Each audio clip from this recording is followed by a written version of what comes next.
of these ancient religions of our mothers. They're not different.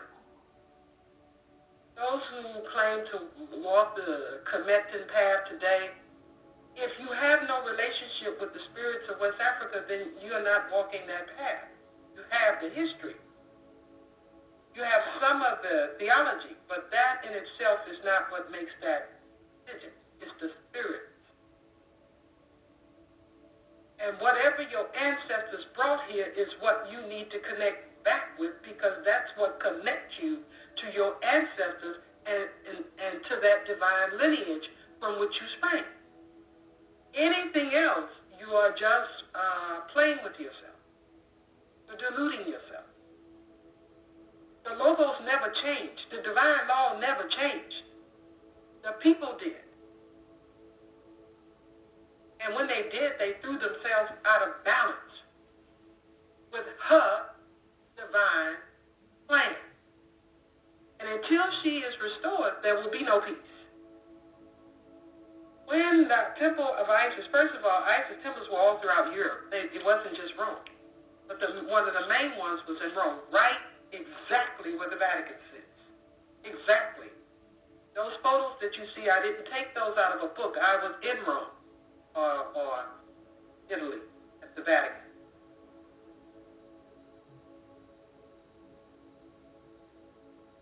And you can see the Black Madonna that they have. You have to be, and you can't see it except for underarmed guards. You have to have guards around you. They won't let you touch or see. You have to, to get near it. You have to see it from a distance. Some of these photos I got from one of their books, but I got it out of Italy, the Vatican. But my research and my knowledge of the spirit is clear.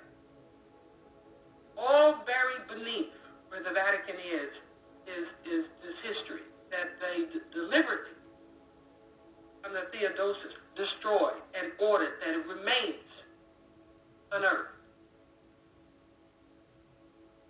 That it remains unearthed. This is one of the greatest kept secrets of what happened to the Sibyl prophecies.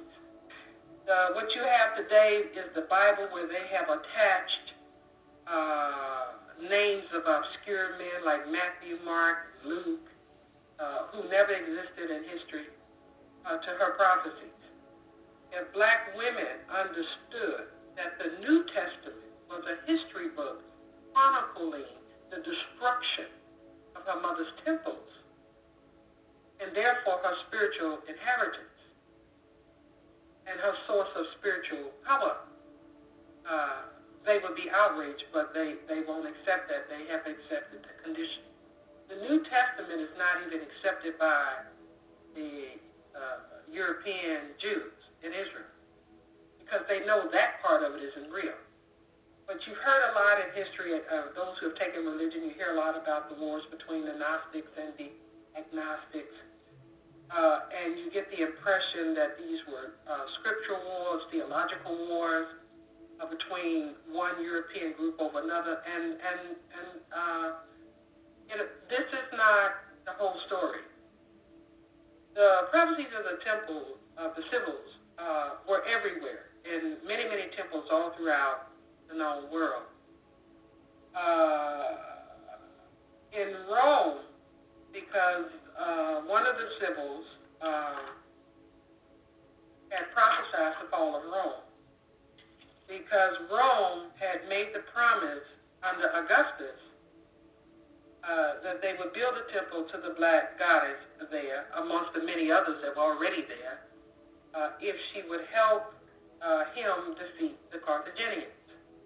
This she did, but her second promise was that they saw that Rome was changing from a cosmopolitan culture to patrician, a patriarchal, racially centered culture, because they began to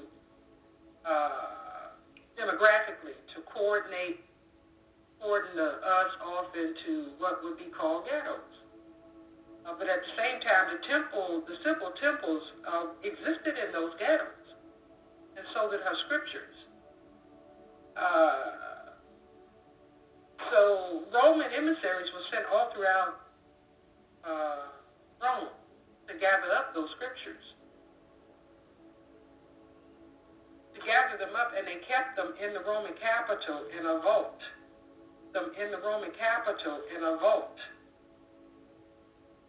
When the Roman Church began to rise as an imperialistic power against Judaism, because by that time the mixed-race Jews, who had more knowledge and they were more grounded in the ancient Kemetic tradition, Hebrew tradition as well.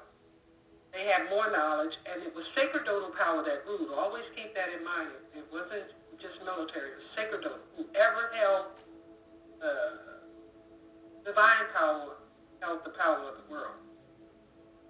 And in order to get that, you had to show that by seizing or occupying that temple or that throne or whatever.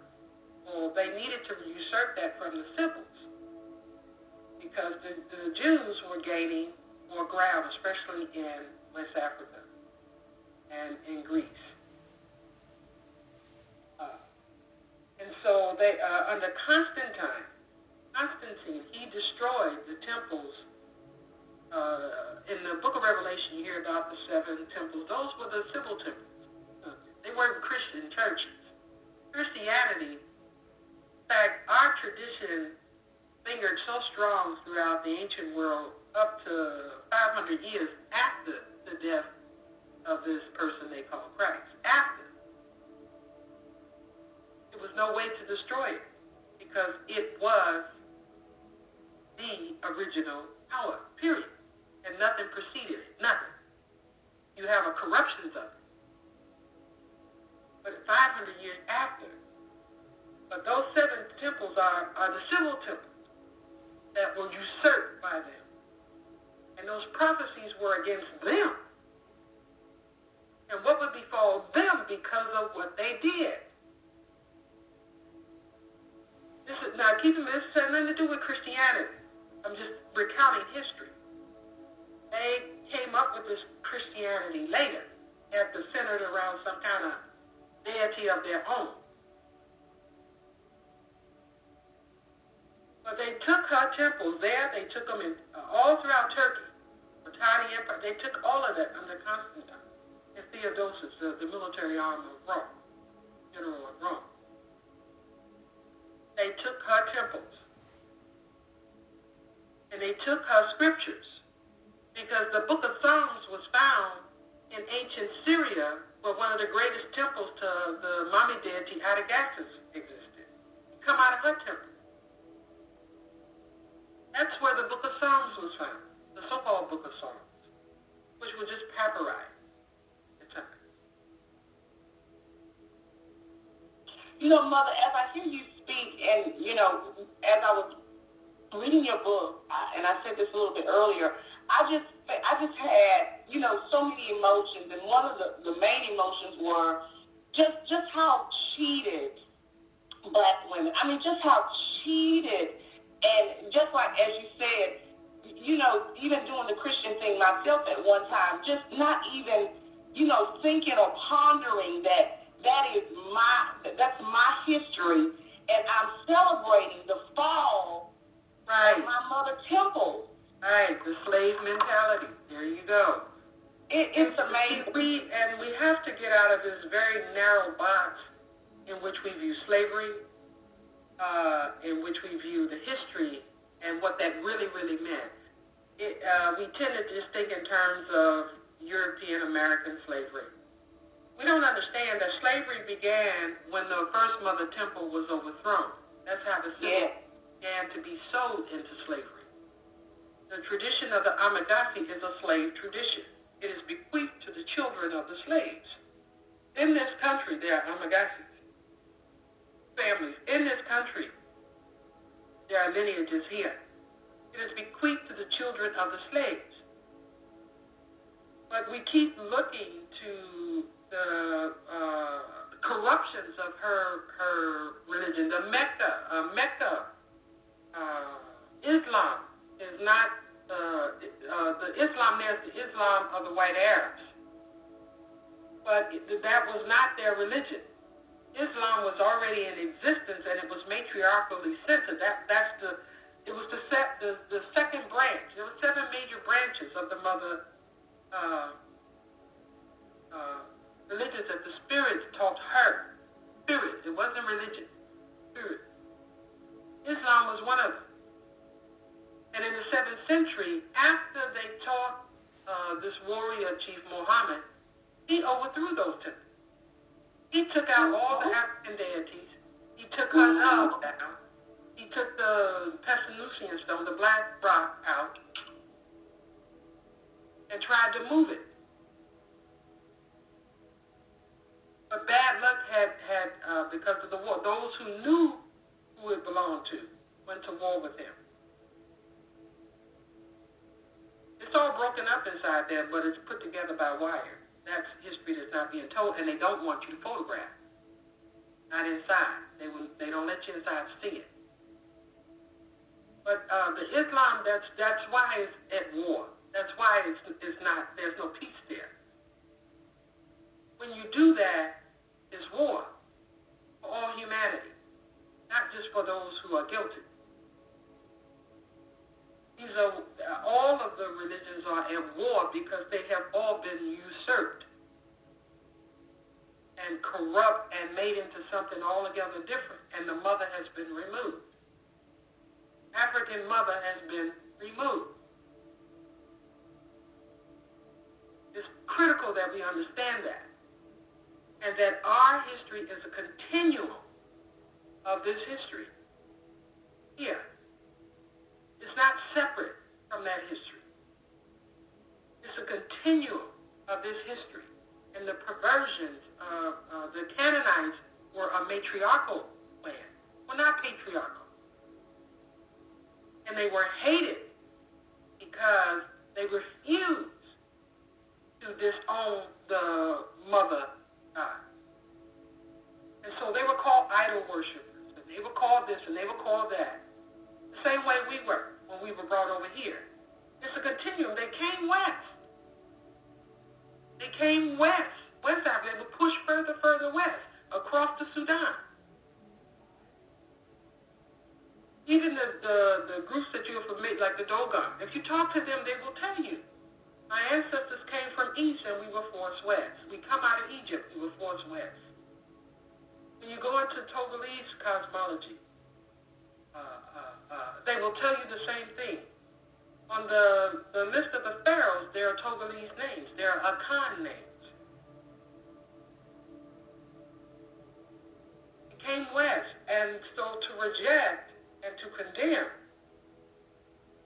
and to allow the continual degradation of our spiritual systems, we continue to not only degrade ourselves, but keep ourselves off our divine road that will lead back to our wholeness, not health food. Do that. It's not. Sorry. And filling your head with a bunch of intellectualism and theology in a book. That's not going to join you. And we fought hard to keep from being called niggas, but if they say the word voodoo is evil, we keep on going and agree. So we left our divine was right there in the garbage, where they kept them. And we support them. And it's interesting that you just said that as far as the names are concerned, Mother, because even the term, when I see the book that you spoke and you call it, mamiwata, I think about all the time how black women were called mammy. And they had no idea why they were being called that. Yeah. Yes. The etymology, that's one of over 10,000 appellations for the Divine Mother, but it's always mama, dear, have you. But my point is that we have to get out of the box that we have been psychologically pounded into when we view ourselves in relationship to this history and understand we are those blood kin, those ancient ancestors. We are not separate from them. And the way that they teach West African history, this lie that it was all jungle forest and therefore we couldn't get to Egypt. Now they could out of the mountains. They could get there. But we couldn't. You know, and so, you know, it's just using your sensibilities, just thinking it through. Just thinking it through. There is no jungle over there.